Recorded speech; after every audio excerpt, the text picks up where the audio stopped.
Assalamualaikum warahmatullahi wabarakatuh. Ketemu lagi dengan Bagus Juan Maulana SKM dalam video tutorial perawatan luka modern. Teman-teman, hari ini saya akan share materi tentang apa yang akan terjadi setelah sebuah jaringan kulit terluka.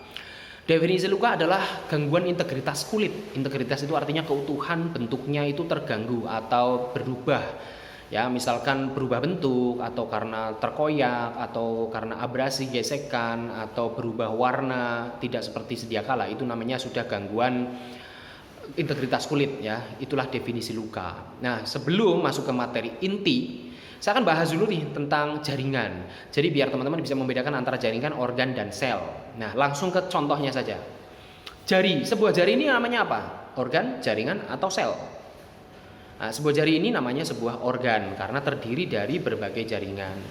Di dalam jari ini ada jaringan kulit, jaringan pembuluh darah, jaringan saraf, jaringan limfe, jaringan kulit itu sendiri, jaringan rambut, jaringan tulang rawan, jaringan kuku, dan sebagainya. Oke, inilah yang namanya organ. Kalau misalkan satu ruas jari ini apa? Ya bisa dikatakan suborgan, ya kan? Nah, ini tetap suborgan karena di dalamnya terdiri dari berbagai jaringan yang tadi saya sebutkan. Jadi yang namanya jaringan itu apa ya? Rambutnya, kulit itu namanya jaringan. Jaringan terdiri dari kumpulan dari berbagai sel. Jadi kumpulan sel namanya jaringan, kumpulan dari berbagai jaringan namanya organ. Seperti itu, guys. Jaringan itu sendiri terdiri, ya kalau mau dibedah lagi bisa jadi terdiri dari beberapa sub jaringan. Kayak misalkan kulit, saya pernah membahas dalam video yang berjudul Stadium Luka. Di situ membahas ya lapisan kulit itu seperti apa. Ternyata dalam kulit itu juga ada berbagai lapisan. Itu namanya ya sub jaringan. Ada lapisan epidermis, ada dermis, subkutan, dan sebagainya. Bahkan epidermis sendiri terdiri dari berbagai lapisan lagi, berbagai layer seperti itu. Oke, pada intinya seperti itu ya. Jaringan adalah kumpulan dari berbagai sel dan organ kumpulan dari berbagai jaringan. Oke, back to the topic. Apa yang akan terjadi setelah sebuah jaringan kulit terluka? Setelah luka, ada 3 pilihan atau 3 kemungkinan sebuah jaringan itu. Yaitu jaringan tersebut terdevitalisasi, atau jaringan tersebut terrevitalisasi, atau yang ketiga jaringan tersebut bertahan atau stagnan pada kondisi kerusakan tersebut. Nah, kita bahas satu persatu. Poin pertama dan kedua tadi ada kata-kata revitalisasi dan devitalisasi. Oke, terdevitalisasi dan terrevitalisasi. Nah, ini intinya gini. Kalau jaringan yang terdevitalisasi itu artinya jaringan tersebut sedang dalam progress, on the way, on process menuju ke kematian jaringan. Jadi karena tubuh ini kalah dari agen atau dari faktor yang mengakibatkan trauma, sehingga jaringan tersebut akan mati, mengarah ke kematian atau kerusakan jaringan. Itu namanya jaringan tersebut terdevitalisasi. Sebaliknya, jaringan tersebut bisa juga terrevitalisasi. Revitalisasi itu artinya berarti jaringan tersebut sedang dalam proses perbaikan, proses menuju ke semula, proses ke kehidupan kembali, seperti itu. Devitalisasi, revitalisasi. Oke, yang ketiga tadi jaringan tersebut tidak terdevitalisasi juga, tidak terrevitalisasi, dia stagnan dalam kondisi rusak. Kita bahas satu persatu ya, guys. Yang pertama, sebuah jaringan setelah luka dia bisa terdevitalisasi. Nah, yang namanya luka di situ entah itu penyebabnya apapun ya, bisa jadi sebuah traumatik atau sebuah rangsangan mekanik dari luar, misalkan trauma benda tumpul, benda tajam, atau trauma api, trauma cairan kimia, atau sesuatu yang merusak lah intinya dari luar. Itu secara mekanik atau non mekanik secara biologikal, misalkan ada infeksi dari luar, dari kuman, sehingga kuman tersebut merusak tubuh, merusak sel pertahanan, terjadi perang dan sebagainya, sehingga kan timbul kerusakan. Atau dipicu oleh sebuah penyakit dari internal, misalkan penyakit kencing manis yang mengakibatkan di situ terjadi komplikasi angiopati atau kematian pembuluh darah, sehingga oksigen tidak ke situ, darah tidak ke situ, sari makanan tidak ke situ. Akhirnya pertahanan tubuh dalam lokal kulit situ kurang. Kalau pertahanan tubuhnya di situ kurang, akhirnya kalau ada kuman di situ, meskipun kalau kuman itu flora normal atau biasa hidup di kulit normal, bisa mengakibatkan infeksi di situ. Nah, setelah infeksi tersebut, nah jaringan tersebut itu bisa terdevitalisasi atau mengarah ke kematian jaringan. Ya bisa jadi karena tadi secara langsung misalkan ya misalkan kesetrum, daya listrik itu memang sudah benar-benar merusak dan mematikan si jaringan tersebut. Jaringannya mati meskipun tadinya ada pembuluh darah, tetapi fungsi pembuluh darah itu juga mati semua. Pembuluh darah perifer mati semua, jaringan yang perifer. Sebuah setruman daya tinggi ya itu bisa sampai meskipun lukanya di ujung sini, tetapi kerusakan atau collateral damage-nya bisa sampai ke sini, sampai ke lengan atas. Jadi daya rusaknya memang si listrik itu bisa merusak jaringan. Lah kalau jaringannya sudah rusak seperti itu gimana? Ya itu mengarah ke kematian alias terdevitalisasi seperti itu. Atau sebuah kerusakan yang timbul karena proses peperangan antigen antibodi. Ada kuman masuk lalu di sini terjadi peperangan. Yang namanya peperangan kayak perang antar manusia saja kan bisa merusak fasilitas umum, perumahan ini itu dan sebagainya. Sama dalam kondisi kita di kulit kita, kalau ada peperangan di situ yang namanya perang, di situ sel-sel pada rusak seperti itu. Itulah mengapa terjadi kematian jaringan. Atau yang dipicu oleh kondisi internal. Tadi misalkan punya kencing manis, di situ kondisinya memang terjadi angiopati sehingga pembuluh darah atau jaringan-jaringan di situ tidak teroksigenasi dengan baik, sari makanan tidak ke situ, pertahanan tubuh tidak ke situ, sehingga tidak disebabkan oleh kerusakan dari luar atau toksik manapun. Kalau memang sudah macet di situ ya pembuluh darah di situ macet, akhirnya jaringan di situ juga mati seperti itu. Apalagi plus kuman dari luar masuk yang ikut menginvasi di situ sehingga infeksinya bisa tambah menjadi-jadi seperti itu. Ya, jadi sebuah jaringan itu bisa mati karena akibat luka tersebut. Itulah yang akan terjadi di kemungkinan pertama. Jadi karena luka, lalu jaringan tersebut tidak bisa meregenerasi, kemungkinannya ke arahnya ke kematian. Jadi sebenarnya memang ada beberapa kemungkinan, ya kan? Ada berapa persen kan seperti itu. Misalkan saya sering nih ditanyakan teman-teman, ini kira-kira bisa sembuh apa enggak? Lah itu kan kita menjawabnya dengan berbagai kemungkinan tersebut. Oh, ini kira-kira sekian persen akan terdevitalisasi, sekian persen akan terrevitalisasi. Jadi sekian persen akan kalah, akan mati, jaringannya akan nekrotik. Sekian persen ada harapan untuk hidup kembali seperti itu.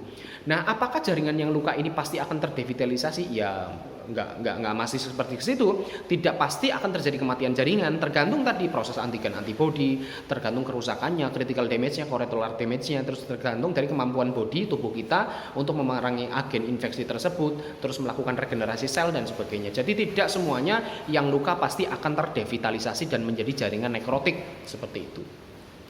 Pertanyaannya, kalau misalkan tidak semuanya terjadi jaringan nekrotik, apakah jaringan yang terdevitalisasi itu bisa dicegah menjadi ke arah kematian? Bisa jadi. Misalkan nih, ada orang luka kencing manis ya. Luka kencing manis ini kan jaringan sudah mengarah ke kematian, on progress, on the way menuju ke kematian. Tapi kalau misalkan kita orang tersebut menemui perawat yang tepat, dokter yang tepat sehingga ditangani, mendapatkan treatment yang tepat sehingga jaringan yang sedang tadi menuju ke arah kematian, sedang terdevitalisasi, sedang on process atau on the way menuju ke kematian jaringan bisa dicegah dengan perawatan luka yang tepat, dengan treatment yang tepat, nutrisi yang tepat, lalu coping individu stresnya juga yang tepat, lalu pengobatan yang tepat dan sebagainya sehingga proses menuju ke kematian bisa stop. Nah, lalu balik arah jadi terrevitalisasi menuju ke kehidupan jaringan itu kembalinya fungsi kembali. Mungkin kerusakannya di level sel saja, selnya berganti, tetapi jaringan secara umum tidak harus terbuang, terkoyak, ternekrotik, harus terbuang seperti itu. Bisa jadi yang tadinya mengarah ke kematian nggak jadi mati, hidup kembali seperti itu. Lalu bagaimana kalau jaringan tersebut sampai nekrotik? Nah, kalau sudah nekrotik beda lagi. Kalau sudah mati, jaringannya sudah kadung mati, nggak bisa dihidupkan lagi. Tetapi kalau masih on the way, dalam progres terdevitalisasi itu masih tadi bisa dicegah dan bisa kembali revitalisasi, kembali seperti semula. Ya kan? Ada perbaikan-perbaikan di level sel. Tetapi kalau jaringan tersebut sudah mati, nah kalau sudah mati jaringan nekrotik, entah itu warnanya hitam, kuning, hijau, coklat dan sebagainya. Kalau jaringan definisinya sudah jaringan mati, ya, pilihannya jaringan tersebut adalah harus terbuang dulu. Jaringan nekrotik harus terbuang, entah itu mekanisme autolysis debridement atau surgical debridement oleh dokter dan sebagainya. Yang jelas jaringan nekrotik harus terbuang dulu, barulah kita menumbuhkan jaringan yang baru, epitelisasi baru, sebuah calon lapisan dermis baru dan sebagainya. Yang akhirnya kalau misalnya sudah terjadi kulit baru, nanti di situ menjadi 3 layer lagi, bisa ada epidermis, dermis, subkutan dan sebagainya dalam tahap maturasi. Jadi gitu ya guys, kalau sudah kadung nekrotik mau nggak mau memang harus terbuang seperti itu. Itu pilihan yang pertama, jaringan yang terdevitalisasi yang mengarah ke kematian. Ada pilihan kedua, jika jaringan luka, jaringan tersebut akan terrevitalisasi. Jadi kalau dalam sebuah peperangan yang menang ternyata antibodi atau pertahanan tubuh atau tubuh mampu mengompensasi kerusakan tersebut. Ya, itu akhirnya seperti apa? Jaringan tersebut tidak mati, tapi jaringan tersebut akan kembali seperti semula. Misalkan sebuah sayatan, ada sebuah rongga misalkan. Lalu di situ penyumbangannya tipe sekunder ya. Tipe sekunder adalah dengan menumbuhkan kulit baru di situ.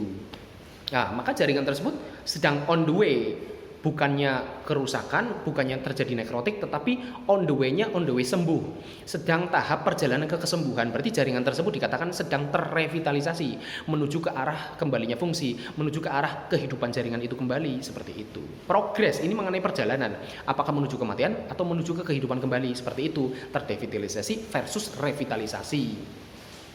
Nah, proses revitalisasi atau kembalinya fungsi jaringan, kembalinya kehidupan jaringan tersebut bisa terjadi tadi perubahan bentuk ya. Tadinya jaringan tersebut misalkan terkoyak, tidak dijahit misalkan, adanya proses penyembuhan tipe sekunder, mengisi dengan kulit baru.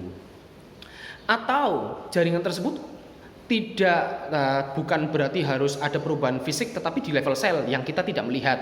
Kan kerusakan itu bisa terjadi di level jaringan sehingga jaringannya memang kelihatan bentuk benar-benar, atau sebenarnya itu kerusakan di level kecil, di level mikro, di level sel-selnya yang rusak. Tetapi kan secara kasat mata kita tidak melihat adanya perubahan bentuk, ya kan? Tetapi rusak di dalamnya, dan sel-sel yang rusak tersebut dilakukanlah fagositosis atau dimakan oleh sel makrofag. Sel makrofag itu berarti bagian dari sel monosit dewasa.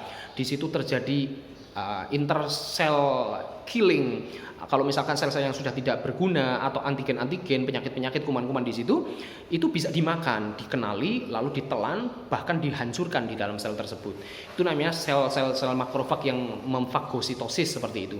Jadi kerusakan-kerusakan jaringan bisa terjadi bukan hanya di jaringan secara kasat mata, tetapi di level sel. Kerusakan-kerusakan sel. Nah, kerusakan sel tersebut bisa dikompensasi oleh tubuh, bisa dikompensasi oleh sel-sel makrofag pertahanan tubuh, yang akhirnya sel-sel rusak itu dimakan, lalu dihasilkanlah sel-sel baru seperti itu. Itu juga namanya sedang dalam proses terrevitalisasi atau menuju ke proses kehidupan kembali, seperti itu. Itu yang namanya proses menuju ke kesembuhan. Pokoknya kalau jaringan sedang menuju ke kematian namanya devitalisasi, kalau jaringan tersebut sedang menuju ke kehidupan kembali atau kesembuhan namanya terrevitalisasi.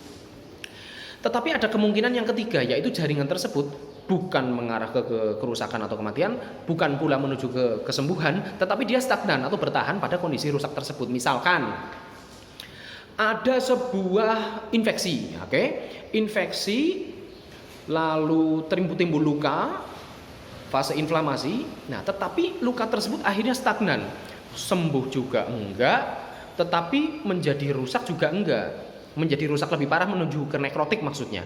Rusak tetap rusak dalam kondisi seperti itu, tapi bertahan dalam kerusakan tersebut, tidak sampai menimbulkan ke jaringan yang lebih luas, tidak sampai ke collateral damage atau menyebar, tidak sampai jaringannya nekrotik atau mati, tapi bertahan pada kerusakan tersebut. Contohnya, ada luka kencing manis misalkan, ternyata ditemukan sebuah, dalam pemeriksaannya itu kumannya itu kuman yang aneh misalkan, yang dia kebal terhadap berbagai antibiotik yang tersedia, sehingga dia sebenarnya membutuhkan antibiotik yang mungkin sulit didapat, mungkin harus impor dan sebagainya. Nah, sebelum obat antibiotik itu nyampe, nah akhirnya dia dalam kondisi bertahan, stagnan. Tambah parah ya enggak, karena mungkin tubuhnya mampu mengkompensasi kerusakan itu sehingga tidak meluas, tetapi tubuh juga tidak bisa menekan inflamasi tersebut, memerangi kuman tersebut sampai dengan kumannya kalah dan terjadi revitalisasi. Nah, akhirnya tanggung kerusakan tetapi stagnan, mandek di situ. Sampai mungkin obat itu yang dibutuhkan datang, diminum obatnya, barulah terjadi revitalisasi seperti itu. Atau contoh lainnya adalah luka kusta. Nah, kusta itu kan terjadi kerusakan di jaringan kulit, kerusakan di jaringan saraf, atau bahkan juga bisa terjadi kerusakan di pembuluh darah seperti fenomena Lucio pada kusta. Nah, kerusakan saraf misalkan ya, yang sudah terjadi lebih dari 6 bulan, sudah permanen, sudah irreversible atau tidak kembali seperti semula, sudah permanen seperti itu, ya udah. Makanya kulit kusta itu kalau sudah kapalan, maka dia bisa cenderung kapalan terus. Karena kapalan itu mau ditunggu sampai kapanpun tidak akan berubah menjadi jaringan sehat kembali, epitel yang sehat kembali, yang seperti normal kembali, karena kerusakannya sudah permanen. Jadi luka kusta memang mudah sembuh, tetapi begitu sembuh tertutupnya itu oleh jaringan-jaringan yang tidak seperti sedia kala. Jaringan yang tumbuh ini jaringan yang tadi mati hidup segan, mati tak mau, istilahnya kan seperti itu. Jaringannya tumbuh tetapi bukan jaringannya sehat, jaringannya mudah kapalan lagi, luka lagi, akhirnya dia bertahan pada kondisi rusak seperti itu. Banyak kasus luka-luka kusta yang seperti itu. Jadi karena jaringannya sudah rusak dan tidak bisa kembali seperti semula, ya dia mudah luka lagi, bahkan seumur hidup seperti itu karena kerusakannya sudah permanen. Artinya dia bertahan pada kondisi seperti itu, rusak. Tambah nekrotik atau tambah meluas sih tidak, tetapi juga tidak berganti sel, terjadi regenerasi sel sehingga tumbuh epitel baru, kulit baru seperti sedia kala juga tidak. Dia stagnan di situ. Itulah 3 kemungkinan yang akan terjadi pada sebuah jaringan yang telah terluka. Paham ya guys? Terima kasih. Assalamualaikum warahmatullahi wabarakatuh.